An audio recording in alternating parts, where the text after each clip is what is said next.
Қайырлы күн, сәлеметсіздер ме? Мен сіздерге қазір Instagram парақшаларыңызға қалайынан міне қараңыздар, мен жерде менің WhatsApp аккаунтыма тікелей шығатын, міне көрдіңіздер ма, ссылка қойып қойған болатынмын, бірақ маған бұл ссылканың қажеті жоқ. Сол себептен мен YouTube каналымның ссылкасын қойғым келіп отыр бұл жерге. Енді ол үшін YouTube-қа кіресіздер, ешқандай қиындық жоқ.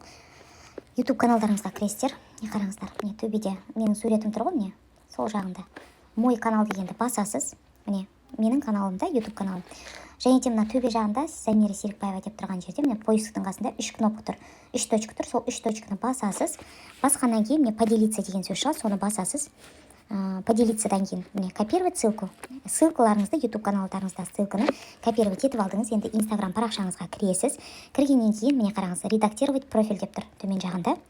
Міне менің аккаунтым, және де мына сайт деген жерде мынау менің WhatsApp-қа кіретін ссылка. Міне WhatsApp-қа кіргілеріңіз келсе дәл осылайынан мына сайт дегеннің қасында тұр ғой, көрдіңіздер ма? Скопируйте.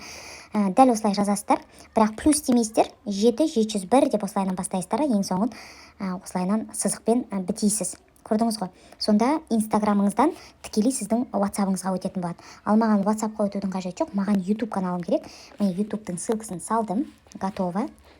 Все, міне қараңыздар, менің YouTube ссылкам, көрдіңіздер ғой? Оған уже мынаны басып, уже YouTube менің YouTube каналыма өтіп тіркеліп, және де жақсы рецепттар, қызықты видеолар, және де менің мотивационный эфирларым бар, соларды қарасаңыздар болады.